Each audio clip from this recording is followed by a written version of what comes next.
Ternyata bunda, selesai di sirat itu tidak ujug-ujug tiba-tiba ke sorga, enggak bunda. Ada satu tempat namanya adalah apa? Apalagi namanya setelah sirat tuntas, namanya adalah qantarah. Qantarah bunda. Bisa dipahami ya? Ibu bebas nih, masya Allah. Bapak bebas ini, masya Allah, dari sirat yang tadi sekejap mata, langsung di sana. Amin ya rabbal alamin. Sampai dari sirat itu tidak langsung nyemplung ke surga, enggak, tunggu dulu. Ada apa? Ada yang namanya qantarah. Qantarah namanya. Qaf nun ta ra ha. Boleh saya tulis? Iya. Jadi kalau dikatakan qantarah ya, sebentar.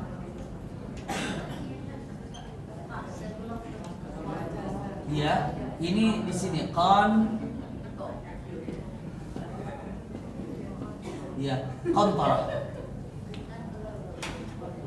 Ya, qantarah. Apa qantarah ini? Rasulullah pernah ditanya, "Ya Rasulullah, qantarah itu apa?" Rasulullah mengatakan qantarah itu antara sorga dan sirat. Jadi, sebelum masuk sorga itu ada namanya apa? Qantarah. Jadi qantarah itu antara sorga dan sirat. Ulangi lagi, qantarah itu antara sorga dan sirat. Mungkin ibu nanya, qantarah itu ngapain di situ? Justru itu bunda, paling mengerikan di qantarah juga. Jangan dikira udah beres semuanya, masih ada di qantarah.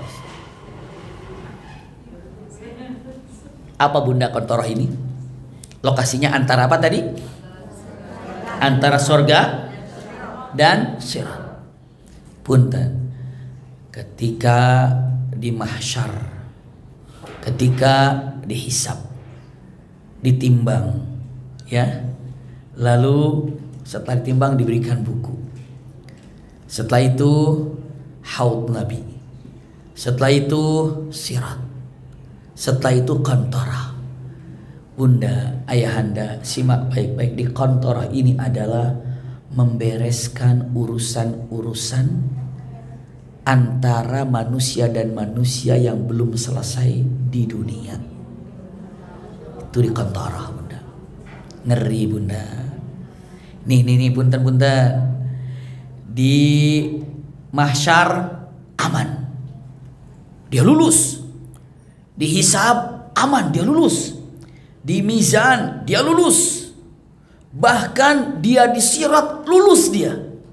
Begitu di qantarah hanya tinggal masuk ke sorga, tiba-tiba Allah katakan, stop dulu. Kenapa?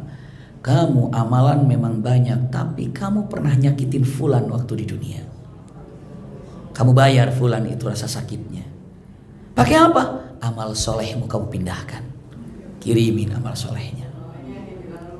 Itu yang disebut rugi, itu muflis itu bunda. Benar. Iya. Rasulullah mengatakan atadruna manil muflis. Pernah dengar hadis ini kan? Kalian tahu nggak siapa yang bangkrut? Kalian tahu nggak siapa yang bangkrut? Menjawab mengatakan para sahabat, al muflisu fina man la dirhamalah. Orang yang bangkrut itu orang yang tidak punya uang. Rasulullah bilang bukan. Orang yang bangkrut itu dia membawa amalan seabrek-abrek di qantarah, semua telah dilalui, tinggal masuk surga, amalan banyak, amalan berlimpah. Ternyata wasafaka dima'u hada wa qadhafa hada, dia ini telah menyakiti fulan, memfitnah fulan, ghibahin fulan, omongin fulan. Akhirnya apa? Dipindahin amalannya ke sini, pindahin amal ke sini, pindahin amal ke sini, pindahin amal ke sini. Habis amalannya bunda. Bisa paham ya? Akhirnya apa? Mundur, cemplung aja. Nggak jadi ke surganya. Kenapa? Muflis. Bisa dipahami bunda? Ini ayah ngeri. Di mana itu hak-hak apa yang belum diselesaikan ketika di dunia, di situ. Bahkan punten bunda.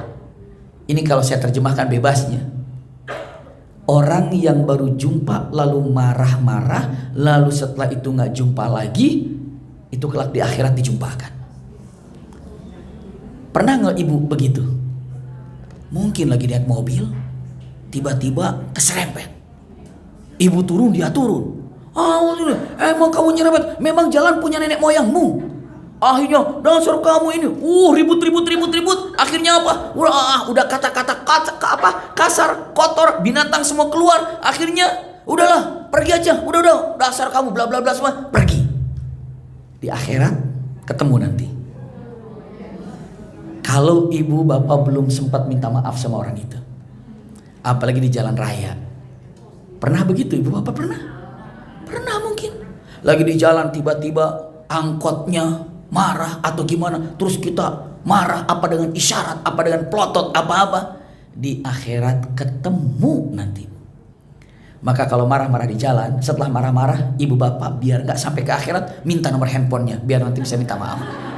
Dasar kamu kurang ajar, kamu juga gak pakai mata. Udah selesai, minta nomor handphonenya. Kenapa? Nanti saya minta maaf kalau saya sudah aman. Subhanallah. Kenapa? Gak ketemu di akhirat masalah bunda. Di akhirat masalah ya anda. Usikum wa iyaya nafsi bitaqwallah. Ini di mana nih? Di mana? Kantara ini udah selesai semuanya. Justru itu yang paling berat itu. Subhanallah. Itu antara teman dan teman yang pernah minjem uang nggak pernah dibayar. Iya. Itu di situ. Langsung hati-hati di situ emang benar bunda. Ada yang nipu, ketemu di situ. Ada yang mencuri, motornya dicuri, emasnya dicuri, nggak tahu pencurinya siapa. Ketemu di kantor itu. Maka nanti ibu, kalau misalnya ibu hilang apa, tenang, ketemu orangnya bunda. Siapa? Kantara. Ibu nggak tahu siapa yang gibahin ibu, yang ngadu domba ibu, ngadu domba bapak nggak tahu. Ketemunya nanti siapa? Di kantara. Ketemu. Dicewer nih orang yang ngadu dombain kamu tuh. Ini yang mengambil uang itu. Ini yang malam-malam datang nyuri di rumahmu itu. Ketemu semua bunda. Ibu, ini orangnya. Ini orangnya. Kantor semua terbuka dan diselesaikan antara manusia dan manusia. Kalau tadi di belakang-belakang hubungan kita dengan siapa? Allah. Selesai semuanya. Nah di ujung ini berat ini. Kalau sama Allah mas sekarang bunda punya kesalahan, ibu tinggal bilang astagfirullah ya Rabb inni tubtu ilaik, aku taubat ya Allah. Selesai bunda. Sama Allah. Coba sama manusia, ya Allah aku minta maaf sama dia. Kata Allah, kamu datang ke sana minta maaf sama dia. Kamu datang ke sana. Gengsi, Allah saya mah nggak mau. Ya nggak usah, terserah. Itu berarti nanti di kantor selesainya. Maka punten bunda, orang yang paling banyak urusan di kantor ayahanda, mereka adalah orang yang paling banyak urusan di dunia yang apa? Yang belum selesai. Ibu mau dituntaskan di dunia apa di kantor? Yakin? Siap minta maaf? Siap memaafkan? Masya Allah. Berat nanti di kantor mah bu. Aduh berat di kantor, mendingan langsung aja di dunia. Tapi Allah nggak apa-apa lah sama di kantor nggak apa-apa. Astagfirullah. Berat mending di dunia. Jadi kalau kita tahu tentang seperti ini, kayaknya orang terzolimi, orang apa? Legowo untuk memaafkan. Kenapa? Karena pahalanya besar daripada nanti di kantor urusannya. Bisa dipahami bunda ya? Terutama orang punya salah segera minta maaf. Akhirnya lihat bunda, satu ya, hakul adami di situ ya. Maka di situ ini, di kantor ini, nanti ibu bapak tuh nyari keluarga yang mana dari awal nggak pernah jumpa. Anak saya mana ya? Ada. Suami saya mana? Akhirnya kumpul. Bisa dibayangkan betapa bahagianya ibu bapak kumpul keluarga masuk surga bareng-bareng. Masya Allah, indah. Nah, kakak kamu mana? Ada ini. Di mana? Adik kamu mana? Bapak mana? Aduh, tadi nyemplung ke neraka. Astagfirullahaladzim. Ibu kamu mana? Nyemplung di neraka. Astagfirullahaladzim. Anak pertama mana? Nyemplung di neraka. Kan ngeri bunda. Disitulah punten dalam Al-Quran, wasiqal ladzina taqaw rabbahum ilal jannati zumara hatta idza ja'uha wa futihat abwabuha wa qala lahum khazanatuha salamun alaikum tibtum fadkhuluha khalidin wa qalu alhamdulillahilladzi sadaqana wa'dah, dan selanjutnya. Namun saya sampaikan masuk surga itu zumara, rame-rame bunda, rame-rame, bareng-bareng. Enggak masuk surga kucluk-kucluk sendiri, tidak, tapi rame-rame. Masya Allah. Nanti dia mengatakan pengumuman, bagi jamaah Majelis Al-Hakim masuk surga dari sini. Rame-rame. Masya Allah. Iya. Oh, sebelah sini, sebelah sini, sebelah sini. Ternyata mana fulan, mana fulan, mana fulan. Sebagian nggak ada. Kemana? Nah, ini penting, lihat. Mungkin nyemplung. Maka disitulah fungsinya syafaat. Iya. Orang soleh memberikan syafaat kepada siapa? Para ulama yang soleh memberikan syafaat kepada siapa? Guru-guru kita yang soleh memberikan syafaat kepada siapa? Anak yang soleh memberikan syafaat kepada orang tuanya. Malaikat memberikan syafaat. Disitulah bab syafaat itu turun di sana, Bunda. Bisa jadi orang yang sudah nyemplung, bapak, aduh istri saya nyemplung bagaimana ya? Bilang akhirnya ketemu, kamu masih punya syafaat gak? Tolong dong keluarin dia, syafaatin dia. Ibu minta, bisa diambil. Kalau memang ada yang berikan syafaatnya, naik. Jadi kalau sudah selesai urusan semuanya, yang hakul adami dituntaskan, ada yang mundur ke belakang, ada yang naik ke atas, bisa, Bunda. Yang tadinya di bawah sudah nyemplung, tiba-tiba dia pernah dizolimi oleh fulan, akhirnya dikirim amalan, naik sampai ke sini. Sejadi, Bu. Yang di sini mundur nyemplung. Subhanallah, nyemplungnya jauh banget di situ. Tergantung daripada dia mendolimi siapa. Maka hati-hati dengan kedoliman, hati-hati menyakiti orang. Itu kantorah menunggu kita. Subhanallah. Ini kantorah menunggu kita.